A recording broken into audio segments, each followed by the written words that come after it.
Part 1, The Encounter in the Storm. The rain poured down in relentless sheets, drenching the city in a cold, neon-lit haze. The streets were slick, reflecting the glow of flickering signs and the occasional flash of lightning. It was the kind of night where trouble seemed to lurk around every corner, where the shadows felt alive, and the air was thick with tension. For Jake, a man who had spent most of his life avoiding trouble, tonight was no different, or so he thought. Jake was a simple man, a mechanic by trade, with calloused hands and a weary soul. He had no grand ambitions, no desire to be a hero. His life was a series of routines: fix cars, pay bills, and try to stay out of trouble. But as he walked home from the garage, his jacket pulled tight against the rain, he couldn't shake the feeling that tonight was different. The air felt charged, like the calm before a storm, and the streets were eerily empty. He was halfway down an alley, a shortcut he'd taken 100 times before, when he heard it, a sound that didn't belong. It was a sharp, metallic clang, followed by the unmistakable sound of footsteps. Jake froze, his instincts screaming at him to turn back, to find another way home. But before he could move, a figure stumbled into view. It was a woman, but not like any woman he'd ever seen. Her skin glowed faintly, a soft, otherworldly light that seemed to pulse with her every breath. Her hair, long and silver, clung to her face, soaked by the rain. She was barefoot, her feet barely touching the ground as she ran, her movements fluid and unnatural. Behind her, 4 men in black tactical gear emerged from the shadows, their faces obscured by helmets, their weapons gleaming in the dim light. Jake's heart raced. He knew he should run, should turn away and pretend he hadn't seen anything. But something about the woman's eyes, large, luminous, and filled with a desperate plea, stopped him. She looked at him, and for a moment, the world seemed to stand still. "Help me," she whispered, her voice a strange, melodic echo that sent shivers down his spine. Jake hesitated, his mind racing. He wasn't a hero. He wasn't even a fighter. But something inside him, something he hadn't felt in years, stirred. He stepped forward, placing himself between the woman and the men. "I don't know what's going on here," he said, his voice steady despite the fear coursing through him, "but I think you should leave her alone." The lead man tilted his head, his expression unreadable behind the helmet. He raised his weapon, a sleek, futuristic device that hummed with energy. Jake barely had time to react before the man fired. A bolt of blue light shot toward him, striking him square in the chest. The pain was instantaneous, a searing agony that felt like his insides were on fire. He crumpled to the ground, his vision blurring as the world spun around him. The last thing he saw before darkness took him was the woman's face, her eyes filled with sorrow and something else, something like determination. She knelt beside him, her hand glowing as she pressed it to his chest. The pain vanished, replaced by a strange, tingling warmth that spread through his body. Then, everything went black. When Jake woke, he was no longer in the alley. The air was cool and dry, the sound of rain replaced by a low, rhythmic hum. He was lying on a smooth, metallic surface, the walls around him glowing with a soft, blue light. He sat up slowly, his body feeling strangely light, his mind foggy. "You're awake," a voice said, soft and melodic. Jake turned to see the woman sitting a few feet away, her silver hair now dry and shimmering in the light. She was watching him with those same luminous eyes, her expression unreadable. "Where am I?" he asked, his voice hoarse. "You're safe," she replied. "For now." Jake frowned, his memories slowly returning. "Those men, what did they want with you?" She hesitated, her gaze flickering to the floor. "They are hunters. They seek to capture me and take me back to their masters." "Their masters?" Jake repeated, his confusion growing. "Who are you?" She looked at him, her eyes filled with a mixture of sadness and resolve. "My name is Lyra. I am not from this world." Jake stared at her, his mind struggling to process her words. "You're an alien?" Part 2, The Awakening of Power. The corridors of the ship, or whatever it was, stretched on endlessly, their walls pulsing with a faint, blue light. Jake followed Lyra, his mind still reeling from everything that had happened. He had so many questions, but Lyra moved with a sense of urgency that kept him silent. She seemed to know where she was going, her steps confident and sure.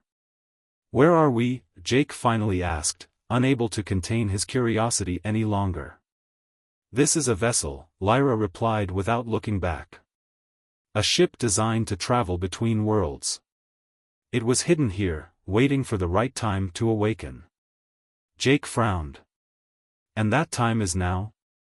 Lyra nodded. "Yes. But not by choice. The hunters have forced our hand." Jake didn't like the sound of that. "So what does that mean for us?" Lyra stopped suddenly, turning to face him. "It means we must activate the ship and leave this planet before they find us." Jake blinked. "Leave the planet? As in, go to space?" Lyra's expression was serious. "Yes. It is the only way to escape them." Jake let out a short, nervous laugh. "Okay, let's just take a step back here. I'm a mechanic, not an astronaut. I don't know the first thing about flying a spaceship." Lyra's gaze softened. "You do not need to. The ship will respond to you." Jake stared at her, confused. "What do you mean, it will respond to me?" Lyra hesitated, as if choosing her words carefully. "When I saved you, I gave you something, a part of myself. It has bonded with you, changed you. The ship will recognize you as its pilot." Jake's eyes widened. "You did what? You changed me? How?" Lyra reached out, her hand glowing faintly as she placed it on his chest. "I gave you a piece of my essence. It has enhanced your abilities, made you more than human." Jake felt a surge of panic. "More than human? What does that even mean?" Lyra's gaze was steady. "It means you are stronger, faster, and more resilient than before.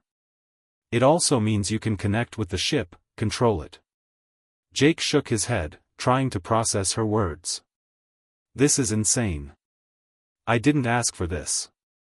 I didn't ask for any of this." Lyra's expression softened.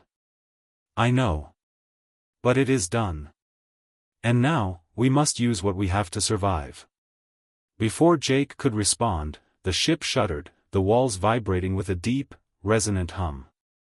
Lyra's eyes widened. "They're here." Jake's heart raced. "Who's here?" "The hunters," Lyra replied, her voice tense. "We must go. Now." She turned and began to run, Jake following close behind. The ship's corridors seemed to shift and change around them, the walls glowing brighter as the hum grew louder. Jake could feel it, a strange, pulsing energy that seemed to resonate with something deep inside him. They reached a large, circular chamber, the walls lined with glowing symbols and panels. In the center of the room was a console, its surface covered in intricate designs that seemed to shift and change as Jake approached. Part 3, The Battle Within. The ship's alarms blared, the sound echoing through the corridors like a warning. Jake's heart pounded as he followed Lyra through the twisting passages, the walls pulsing with a frantic, red light. He could feel the ship's distress, a deep, resonant hum that seemed to vibrate through his very bones. "What's happening?" he asked, his voice tense. "The hunters have breached the ship," Lyra replied, her tone grim. "They're trying to take control." Jake's mind raced. "Can they do that?" Lyra nodded.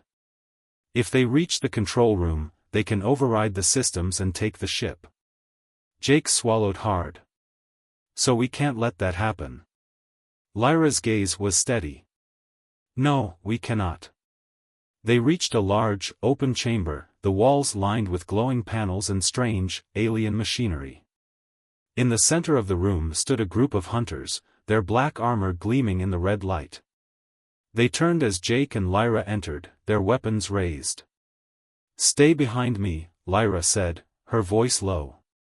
Jake hesitated, but before he could respond, the hunters opened fire. Bolts of blue energy shot toward them, but Lyra moved with impossible speed, her hand glowing as she deflected the attacks with a wave of energy. Jake ducked behind a console, his heart racing as the battle erupted around him. Lyra was a blur of motion, her movements graceful and precise as she fought off the hunters. But there were too many of them, and Jake could see that she was tiring. He knew he had to do something, but what? He wasn't a fighter. He was just a mechanic. But then he remembered what Lyra had said, he was more than human now.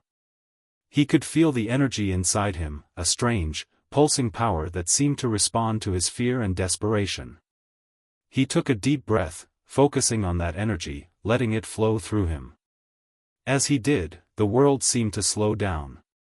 He could see the hunters moving, their attacks coming in slow motion. He could feel the ship around him, its systems responding to his thoughts. Without thinking, he reached out, his hand glowing as he directed a surge of energy toward the hunters. The blast hit them with a force that sent them flying, their weapons clattering to the ground. Lyra turned to him, her eyes wide with surprise. "You're learning," she said, a hint of pride in her voice. Jake grinned, despite the chaos around them. "Guess I am." But the victory was short-lived. More hunters were coming, their footsteps echoing through the corridors. Lyra's expression turned grim. "We need to get to the control room. Now." Jake nodded, his heart racing as they ran through the ship, the hunters hot on their heels. The ship's systems were failing, the lights flickering as the hum grew louder and more erratic. Jake could feel it, the ship was struggling, its energy fading. They reached the control room, the console glowing faintly as Jake approached. He placed his hand on the surface, focusing on the energy inside him. The ship responded, the systems coming back online as the hum steadied. Part 4, Into the Unknown. The ship soared through the stars, its engines humming with a steady, reassuring rhythm. Jake sat in the control room, his hands resting on the console as he guided the ship through the vast expanse of space. It was surreal, the way the ship responded to his thoughts, the way he could feel its systems as if they were an extension of himself. Lyra stood beside him, her gaze fixed on the holographic display that showed their course. They were heading toward a distant star system, one that Lyra had programmed into the ship's navigation system. Jake had no idea what awaited them there, but he trusted Lyra, at least, as much as he could trust someone who had turned his life upside down. "How long until we reach the system?" Jake asked, his voice breaking the silence. "A few hours," Lyra replied, her tone calm. "We should be safe there, at least for a while." Jake nodded, his mind racing with questions. "So what's the plan? We just keep running?" Lyra's gaze softened. "For now, yes. But we cannot run forever. We must find a way to stop the hunters, to end this." Jake frowned. "And how do we do that?" Lyra hesitated, as if choosing her words carefully. "There is a place, a hidden world where my people once lived. It is said that there, we can find the means to defeat the hunters." Jake's eyes widened. "Your people? I thought you were the last of your kind." Lyra's expression was sad. "I am. But the world still holds secrets, knowledge that could help us." Jake sighed, leaning back in his seat. "Okay, so we're on a quest to find some ancient alien knowledge that might help us defeat the bad guys. Sounds like a plan." Lyra's lips twitched in a faint smile. "It is the only plan we have." Jake nodded, his gaze returning to the stars. "Well, I guess it's better than nothing."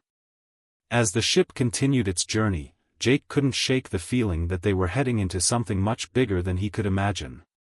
He had no idea what awaited them in the distant star system, but one thing was certain, the adventure was just beginning.